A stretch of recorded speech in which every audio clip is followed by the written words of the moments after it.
कर्म चार प्रकार के होते हैं। एक कर्म जिनसे यहां भी सुख मिले और परलोक में सुख मिले, जैसे हम यहां किसी भूखे को भोजन पवा देते हैं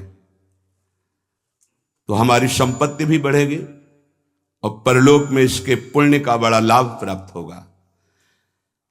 या हम ऐसी कुछ अपने धन से व्यवस्था करते हैं जिससे भजन करने वाले संतों को सुख मिले, जो सतमार्ग में चल रहे हैं उनकी वास की व्यवस्था, वस्त्र की व्यवस्था, भोजन की व्यवस्था, यहां भी तुम्हारे ऐश्वर्य बढ़ेगा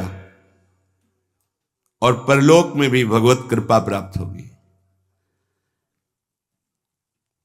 औषधालय खोल देना, प्याऊ खोल देना, ऐसी व्यवस्था कर देना जिनकी व्यवस्थाएं नहीं हैं, उनको वस्त्र है, भोजन है, औषधि है, इस तरह की, तो यहां भी सुख और परलोक में भी सुख। पर ध्यान रहे, पोस्टर बैनर नहीं होना चाहिए। अगर आपने कहीं छपवा दिया या अपनी जबान से कह दिया तो उसका प्रभाव क्षीण हो जाता है। तो ये ध्यान रखो, जिनमें यहां भी सुख मिले और परलोक में सुख मिले उसे सत्कर्म कहते हैं। सत्कर्म गुप्त होना चाहिए, पर अभिमान गुप्त होने नहीं देगा, पक्का। वो चाहे दीवाल से कहेगा जरूर। ये अंदर देख लेना, फूलन आएगी, कहना कुछ तो ऐसा कि बाद में संत पाएंगे, पहले ही परिक्रमा मार्ग में बोर्ड लग जाता है, आज यहां 100 संत सेवा और अमुक जिले के अमुक अमुक अमुक ऐसे। तब ये लगता है कि कैसे तुम नादान बच्चे हो, तुम्हें इतना बड़ा सौभाग्य सुकृत का मिला था, इतना महान सत्कर्म हो, तुमने सब मिटिया मेट कर दिया। ये कर्म तभी परलोक में आपको मिलेगा जब यहां आप गुप्त रखें। दूसरा मतलब पहला है जो इस लोक और परलोक दोनों में सुख प्रदान करे, वो ऐसे धार्मिक सत्कर्म। दैन्यता की मूर्ति, साधुता अपने आप आ जाएगी जब आप ऐसा समर्पण करेंगे। कितने ऐसे, एक नहीं कितने ऐसे जिनको ये है नहीं कि हमारी जानकारी कोई, कि हम कुछ सेवा करते हैं। अहम को पुष्टता चाहिए। इस लोक परलोक में यदि अपने कर्म का जो सुकृत है तो भगवान से प्रार्थना करो कि कोई न जान पावे, ऐसा कार्य करो, तो वो आपको इस लोक और परलोक दोनों में उन्नति प्रदान करेगा। दूसरा, जिनमें यहां भी दुख और परलोक में भी दुख। पहला है यहां भी सुख और परलोक में सुख। दूसरा है यहां भी दुख और परलोक में दुख। परिस्त्री गमन, जो दूसरे माताओं के साथ, बहनों के साथ व्यभिचार करते हैं, यहां भी दुख और परलोक में दुर्गति। अगर गृहस्थ हो तो एक पत्नी जो आपने पाणी ग्रहण किया है, बस। दूसरा मदिरापान, मद्यपान, यहां भी दुख, परलोक में दुर्गति। द्वैत कीड़ा, जुआ, यहां भी दुख, परलोक में दुर्गति। हिंसा, मांस खाना, यहां भी दुर्गति और परलोक में भी दुर्गति। देख लेना, खूब मांस खा लो, फिर तुम्हारा मांस जब अंतिम समय सड़ेगा ना और तुम्हारी जब दुर्गति होगी तब तुम्हें पता चलेगा। अभी तो खा लो, अभी तो तुम बातें बना लो, समय आएगा तब तुम्हें ऐसा जलाएगा। कभी कभी ऐसा लगता है कि ये मानो दे केवल संत कृपा से ही लाभ ले सकता, अन्यथा नहीं ले सकता। ये कोई पक्षपात की बात नहीं। जिनको संत समागम नहीं मिला है, पूरा पशुवत जीवन व्यतीत हो रहा है, पशुवत जीवन। बस इतना लक्ष्य है, कितना भोग भोग लें, कितना विषयों का सेवन कर ले, बस इतना ही उनका लक्ष्य है। वो चाहे पैसे के बल से, वृद्धावस्था पैसे के बल से, वही विलासिता, वही भोग, सोच नहीं रहे कि किस लिए आया था, क्या करना। यहां भी दुख और वहां भी दुख। जो दूसरों को दुख देता है, हिंसा करता है, व्यभिचार करता है, मांस खाता है, यहां भी दुख और परलोक में भी दुख। तीसरा, यहां सुख, परलोक में दुख। जो कर्जा ले लिया, वापस नहीं किया। कई तरह के ऐसे दूसरों को लूटने वाले, दूसरों के नाना प्रकार से सुख चुराने वाले जो लोग हैं, वो यहां सुख का अनुभव करने के लिए करते हैं। अपहरण कर लिया, ऐसा कर लिया, चोरी कर लिया, ऐसा। इसके बाद का परिणाम परलोक में तो भयानक दुख मिलेगा, और सबसे बड़ा दंड होता है, मन जलता रहता है। कोई भी अधर्म करने वाला मन कभी प्रसन्न नहीं रह सकता, निर्भय नहीं रह सकता। वहीं संत निर्भय रह रहे, और वो भयभीत है, प्रतिपल अस्त्र बांधे हुए। जो यहां भोग प्रधान जीवन है, दूसरे का सुख छीनता रहता, छल कपट, बहुत कपटी स्वभाव होता है लोगों का। कोई बिरला ऐसा होता है जो भजन के साधना के बल से कपट को मिटा करके सरल स्वभाव न मन को टिलाई।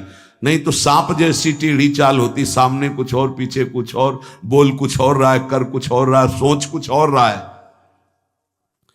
ऐसे लोग यहां सुखी दिखाई देते हैं।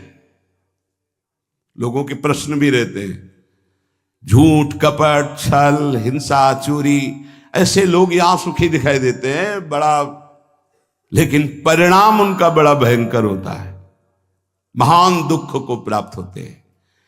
पहला है यहां सुख वहां सुख, सत्कर्म।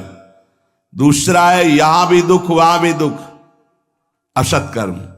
तीसरा है भोग कर्म, दूसरों का धन छीनना, भोगों में मगन रहना। यहां तुम्हें सुखी दिखाई देंगे, बड़ा परिणाम एकदम विध्वंसक होगा, मिट्टी में मिल जाने वाला, कुछ नहीं बचेगा, सर्वनाश हो जाएगा। इसको आप आंख खोलकर देख लो, संसार में रहते हो, समाचार आदि के द्वारा संसार के द्वारा, जिनकी झूमती थी मिट्टी में मिल गए। अधर्माचरण करने वाला कभी सफल नहीं हो सकता। झूमती थी, अभी से लेकर इतिहास साक्षी है। जिस लोक में भुजा ठोक देता था, लोकपाल भयभीत हो जाते थे, मिट्टी में मिल गया। ऐसे ही है अधर्माचरण, चोरी, हिंसा, बल विक्रम के द्वारा दूसरे की संपत्ति को छीनकर भोगो, ये बहुत देखा है, नष्ट हो जाते हैं। समय आने पर विध्वंस, और परलोक में तो दुर्गति ही होती है।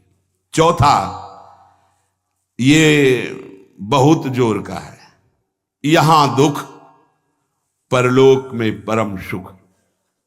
ये हैं त्यागी महापुरुष, जिन्होंने यहां जानबूझकर समस्त भोगों का त्याग करके भगवान के लिए महान दुख को आमंत्रित किया। गर्मी, सर्दी, बरसात, निंदा, अपमान, काम, क्रोध, लोभ, मोह, मद, मत्सर, सबको सह रहे हैं। राधा राधा राधा राधा राधा, ये परम पद में आरूढ़ होंगे।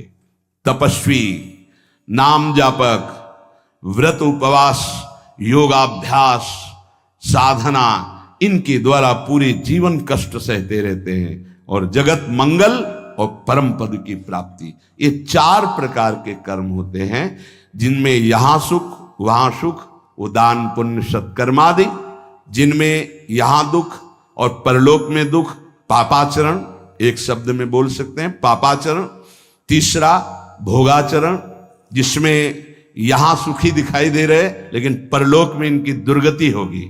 दुखिया को न सताइए, दुखिया देगा रोए, और जब दुखिया के मुखिया सुने तो तेरी गति का होए। किसी को कमजोर समझकर आप फंसा दिए या कष्ट दे दिए या मार दिए, और आप पदवी पे पहुंच गए, तो परम पदवी वाला जब दृष्टि डालेगा तो तुम्हारी धज्जियां उड़ जाएंगी। ये बहुत होश में, जो शब्द दूसरे के हृदय में चोट पहुंचाकर परम पद में पहुंचा दे, वही साधु के शब्द होते हैं। उठो, जागो, भूल मत करो।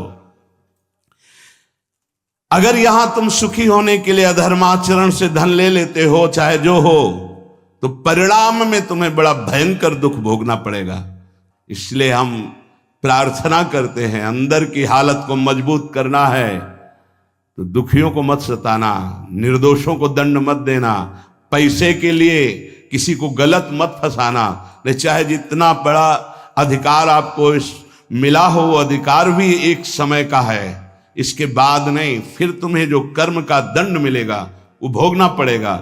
त्रिभुवनपति अधिकार प्राप्त है महाराज नहुस को, भूल गए अपने कर्तव्य को और पदाभिमान में गलत आचरण में कदम रख दिया तो अजगर की योनि प्राप्त हुई, भ्रष्ट हो गए देवराज इंद्र पद से। कोई भी पद अगर आप गलत आचरण करोगे तो समय पर जब दंड देगा, पद भी छिन जाएगा, सुख भी छिन जाएगा, परिणाम महान हानिकारक दुख कारक होगा।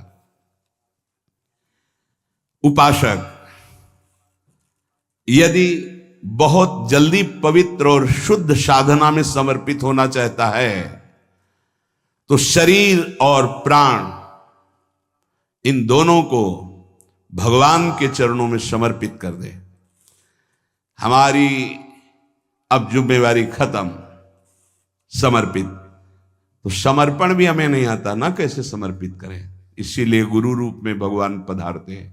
गुरुदेव जैसी आज्ञा करें वैसे शरीर के आचरण हमारे हों, और गुरुदेव जो हमें नाम मंत्र दे वही हमारी श्वास में चले, तो दोनों समर्पित हो गए, शरीर और प्राण। जब कोई शरीर और प्राण भगवान को अर्पित कर देता है उसे आत्मनिवेदन भक्ति कहते हैं, और आत्मनिवेदन भक्तिवान ही परम पद को प्राप्त होता है, परम रस को प्राप्त होता है। पाई रस भक्ति गूढ़ जुग जुग जग दुर्लभ भव इंद्रादि विधिम।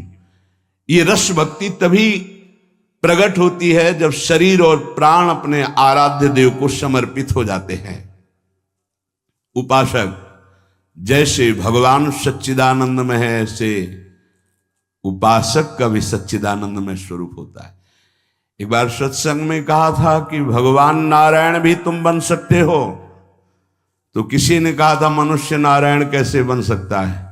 देखो सीढ़ी है, नारायण नर बन सकते हैं ना, तो सीढ़ी बन गई, उतर गए ना, उसी सीढ़ी में चढ़ जाओ तो नर नारायण बन जाएगा। कैसे प्रमाण? गीध देह तजी धरि हरि रूपा। जब परम सत्कार्य बन गया सियाजू की रक्षा का, तो गीध ने शरीर छोड़ा और हरि रूप धारण करके हरिधाम को गया, नारायण रूप धारण करके। जब अजामिल का शरीर छूटा तो चतुर्भुज नारायण रूप होकर भगवान के धाम।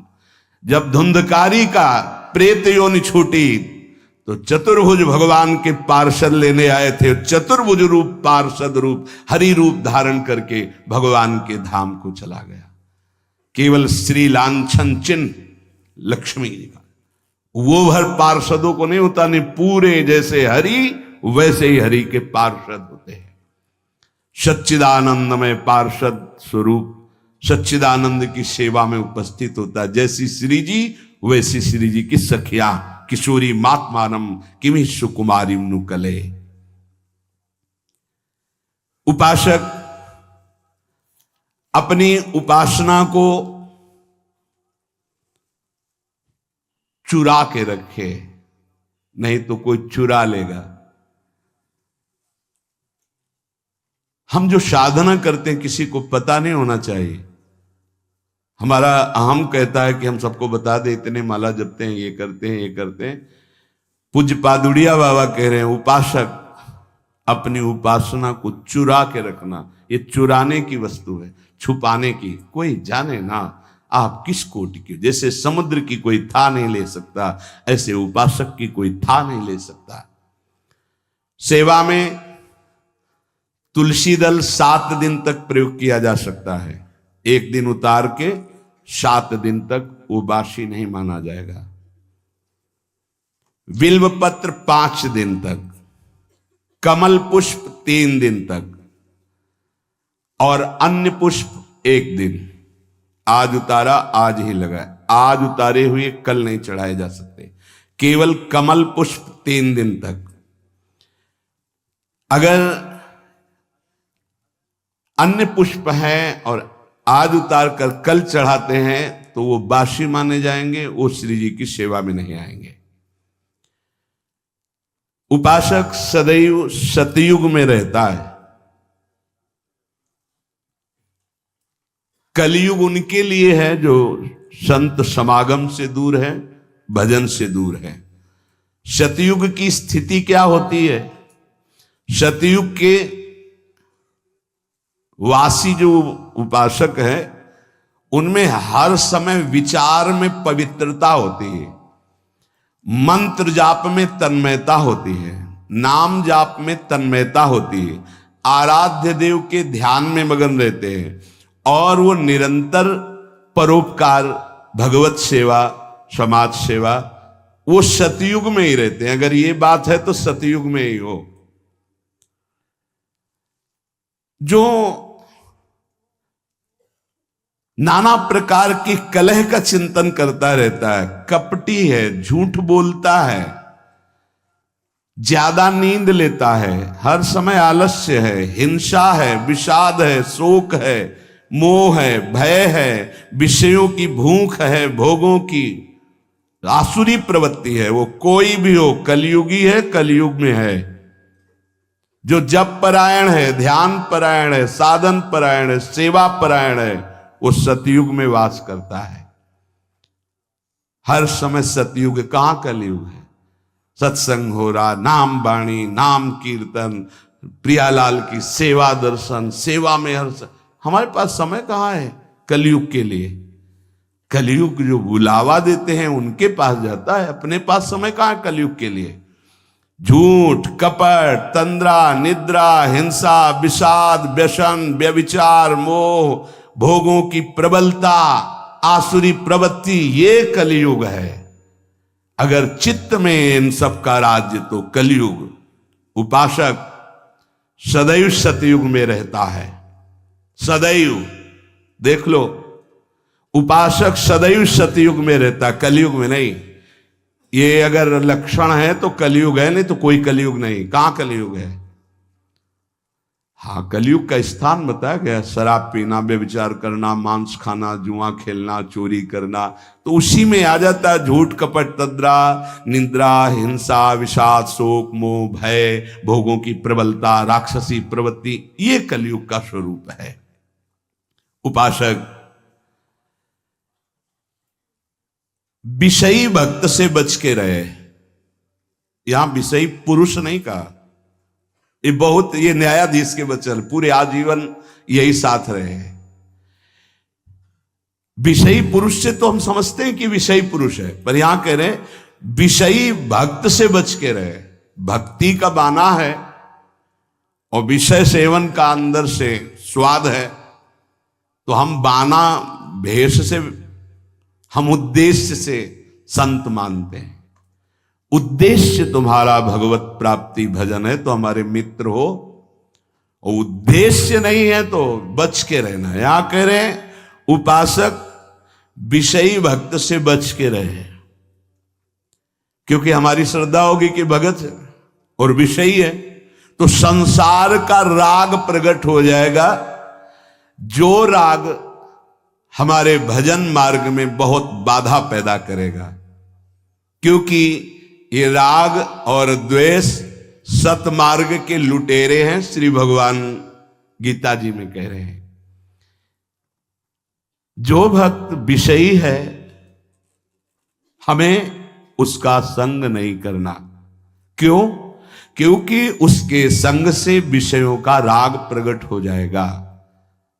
राग और द्वेष, भगवान कह रहे इंद्रियस्य इंद्रियस्यार्थे राग द्वेषौ व्यवस्थितौ तयोर्नवशमागच्छेतौ ह्रस्य परिपंथिनौ। हे अर्जुन, इंद्री के प्रत्येक विषय में राग और द्वेष ये छुपे रहते हैं। अनुकूलता, प्रतिकूलता।